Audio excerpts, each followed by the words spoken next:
Saudara Jaksa Penuntut Umum menuntut Putri Chandrawati 8 tahun penjara. Angka ini lebih ringan dari tuntutan jaksa kepada terdakwa Eliezer 12 tahun penjara. Padahal Putri turut berperan penting dalam pembunuhan Yosua. Lebih lengkap kita perbincangkan hal ini bersama penasihat hukum Yosua, Yonatan Baskoro, kemudian ahli hukum pidana yang diajukan Eliezer, Albert Aris, dan ahli hukum pidana Universitas Jenderal Sudirman, Hipnu Nugroho. Bang Yonatan, Pak Hipnu, Pak Albert, apa kabar?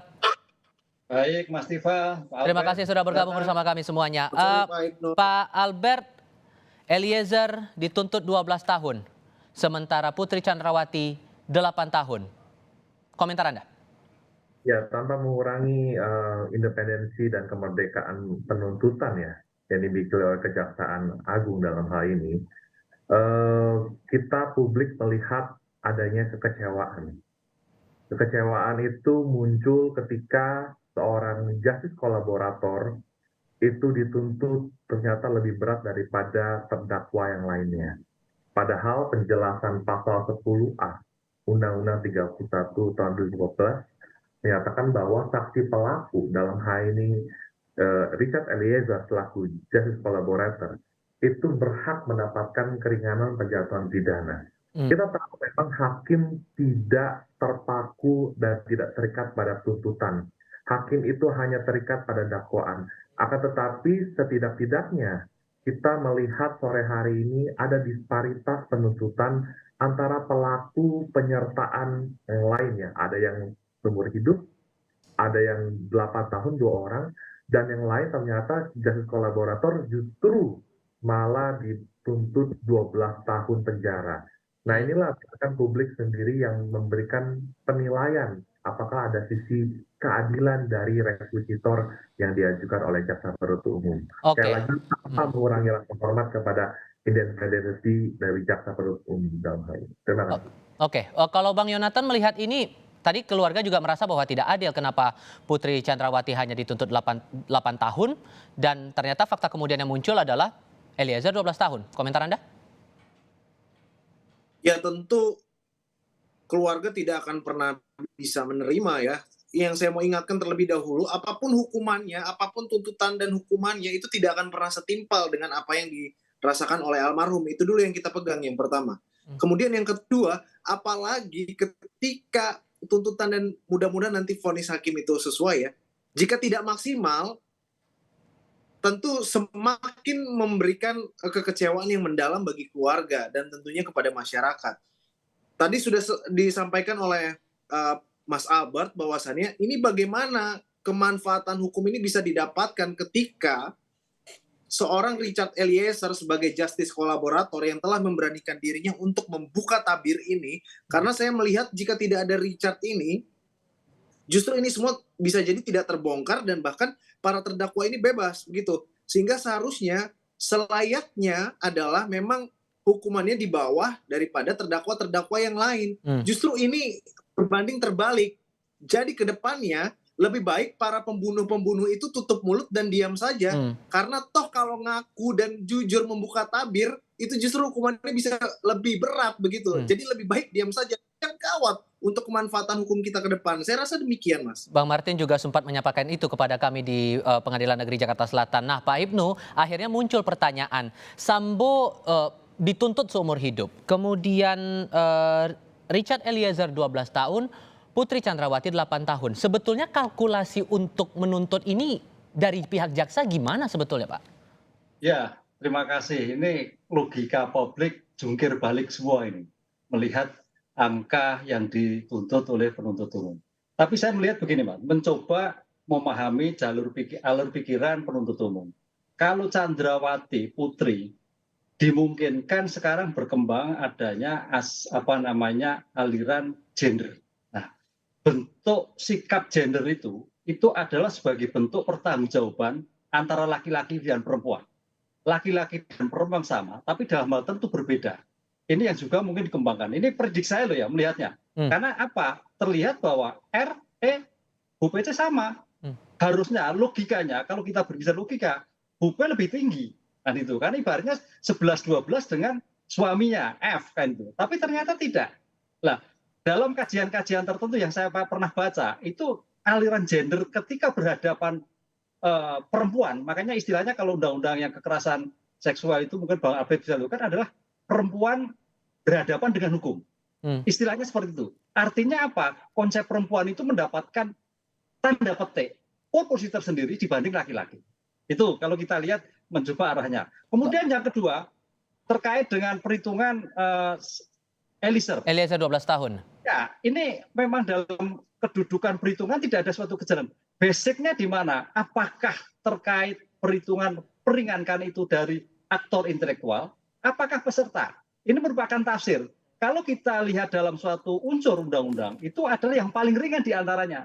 Nah, saya melihatnya seperti ini, karena Eliezer itu sebagai eksekutor adalah berarti justice collaborator memberikan, tapi sebagai dari ujungnya sebagai aktor intelektual. Itu yang akan memberatkan posisinya sekalipun posisi dia juga sebagai justice kolaborator, begitu Pak? Betul, makanya berpatokannya adalah dari seumur hidup menjadi 12 tahun.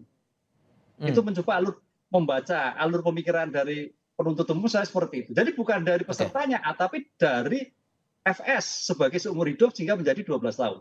Karena sama-sama menembak. Begitu. Nah, Pak Albert, akhirnya kan posisi Eliezer sebagai eksekutor ini jadi pemberat.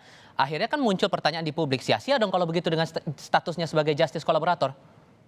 Iya, jadi begini Mas Tifa, kita perlu membedakan konteks justice collaborator dalam konteks dia sebagai saksi pelaku dengan kapasitas terjadinya participation of crime atau penyertaan tadi. Memang dalam perkara ini ada beberapa bentuk penyertaan yang mungkin saja bisa terjadi, yaitu turut serta atau menyuruh lakukan. Tetapi sependek yang saya ketahui, ahli-ahli yang diajukan oleh penuntut umum pada umumnya secara teoritis menyatakan bahwa orang yang disuruh lakukan tersebut adalah merupakan alat yang tidak dapat dimintakan pertanggungjawaban karena tidak ada kesalahan di dalamnya. Kalau kita bicara bentuk pelaku turut serta yang lain, berarti ada manipulation di sini. Nah, manipulation kan memang kita nggak hanya bisa melihat dari sisi meeting of mind-nya. Meeting of mind itu sesuatu yang abstrak. Bagaimana bisa melihat sesuatu pertemuan pikiran di antara mereka yang memiliki niat jahat atau komitmen tadi. Tetapi secara objektif, Mas, kita bisa melihat bagaimana pelaku turut serta itu atau pelaku penyertaan sama-sama berupaya untuk mewujudkan terjadinya suatu delik atau tindak pidana. Nah, jadi sebenarnya posisi Eliezer ini simpulannya adalah harus dibedakan dengan pelaku penyertaan lainnya. Sehingga masalah posisi dia sebagai penembak ini sudah tidak bisa dielakkan dan jelas itu jadi pemberat posisi dia, begitu ya, singkat ya? Dari awal dia sudah mengakui bahwa dia melakukan penembakan tersebut. Tapi ada pertanyaan, ada perintah jabatan yang diberikan. Nah, saya sore hari ini mau sampaikan, mohon izin Prof. Ibnu selaku senior, seringkali ada perbedaan pendapat mengenai pasal 51. Saya bisa maklumi itu. Tetapi kalau kita lihat dari bahasa aslinya, amplop bevel itu adalah berkaitan dengan perintah jabatan yang diberikan oleh seorang pejabat yang berwenang. Pejabat berwenang di sini adalah otoritas. Otoritas itu berarti memang dia mempunyai pengendalian secara de facto maupun de jure untuk melakukan perintah itu. Nah, ada pertanyaan lagi Mas Tifa, satu lagi Mas. Kita akan coba, mohon maaf saya potong Pak Albert. Hal lain yang juga menjadi sorotan kita sekarang adalah pernyataan dari jaksa penuntut umum. Nah, dalam sidang tadi, dalam sidang tuntutan terhadap Putri Chandrawati, jaksa juga menilai ada peran Putri Chandrawati terkait dengan pelucutan senjata api Yosua. Nah, sebelum senjata Yosua ini dilucuti, Putri Sambo memanggil Ricky Rizal dengan rentang pertemuan yang cukup lama. Kita coba lihat dulu. Saksi Richard, namun yang masuk ke dalam kamar menemui terdakwa Putri hanya saksi Ricky saja. Dan selanjutnya berdasarkan keterangan saksi Richard, diketahui saksi Ricky berada dalam rentang waktu yang cukup lama bersama terdakwa Putri dalam kamar tersebut. Yang mana tidak lama kemudian saksi Ricky keluar dari kamar terdakwa Putri, lalu turun ke lantai 1 dan bertemu dengan saksi Richard. Dan saksi Ricky sempat menanyakan keberadaan korban Nofriansyah. Lalu saksi Ricky masuk ke dalam kamar ajudan dan langsung mencari senjata api milik korban Nofriansyah. Dan apa yang dilakukan saksi Ricky dilihat oleh saksi Richard. Dengan adanya pertemuan antara terdakwa Putri dengan saksi Ricky dalam rentang waktu yang cukup lama sebelum saksi Ricky mengambil tindakan mengamankan senjata milik korban Nofriansyah, mengisyaratkan bahwa tindakan tersebut seharusnya merupakan persetujuan dari terdakwa Putri. Terlebih lagi dihubungkan dengan fakta bahwa senjata api tersebut kemudian diamankan dalam kamar anak terdakwa Putri Chandrawati yang tidak mungkin dilakukan. Nah, responnya penasihat hukum Putri Chandrawati, Febri Diansyah, mempertanyakan isi tuntutan jaksa penuntut umum. Salah satu yang dipersoalkan adalah jaksa dianggap tidak konsisten soal motif pembunuhan Yosua. Kami akan melakukan identifikasi dan membedah secara detail tuntutan tersebut. Kata per kata, kalimat per kalimat, paragraf per paragraf, karena kami menduga banyak sekali catatan dan persoalan di tuntutan jaksa penuntut umum tersebut.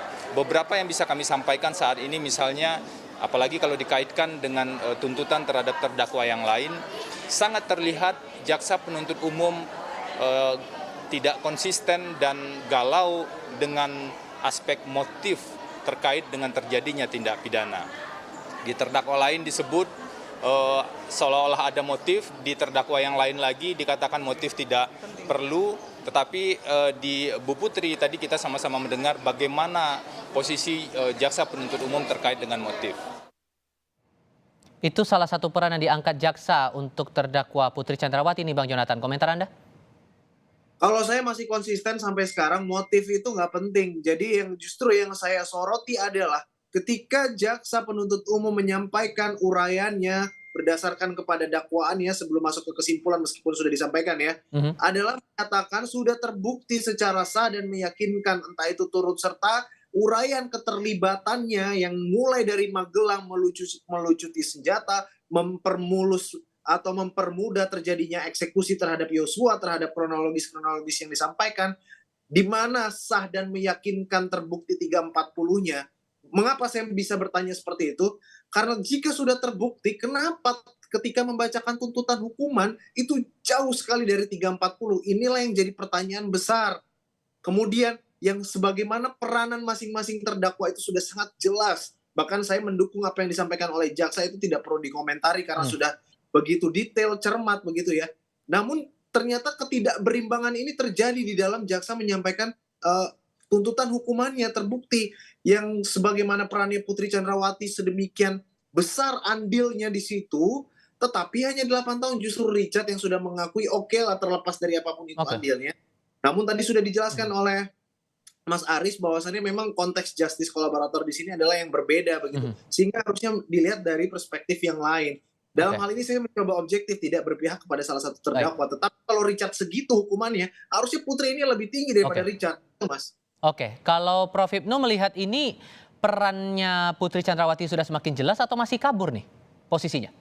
Ya, peran Putri semakin jelas. Makanya di sini adalah sebetulnya sebagai aktor penimbul motif, penimbul perkara ini adalah Bu PC.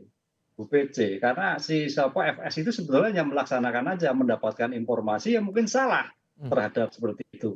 Oleh karena itu peran Bu PC itu sentral terhadap seperti ini. Apalagi terhadap penyertaan juga masuk di dalam sana. Makanya pertanyaannya, kenapa tuntutannya ringan? Apakah ini berbasis gender? Kan gitu kan? Itu kita lihat. Tapi saya juga dengar tidak ada dalam pertimbangannya seperti itu. Posisinya Putri ini aktor atau ikut sertanya, Pak? Turut serta, semua turut serta. Aktor hanya FS. Turut serta itu tadi saya katakan bahwa dalam suatu memahami penyertaan itu ada berpikir objektif yang subjektif.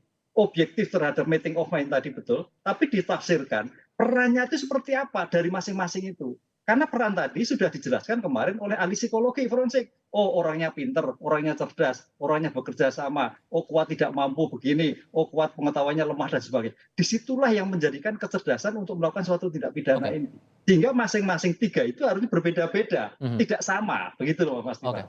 Sudah 5 terdakwa dilayangkan tuntutan oleh jaksa penuntut umum nih Bang Jonathan. Merespon ini semua, bakal gimana selanjutnya? Iya.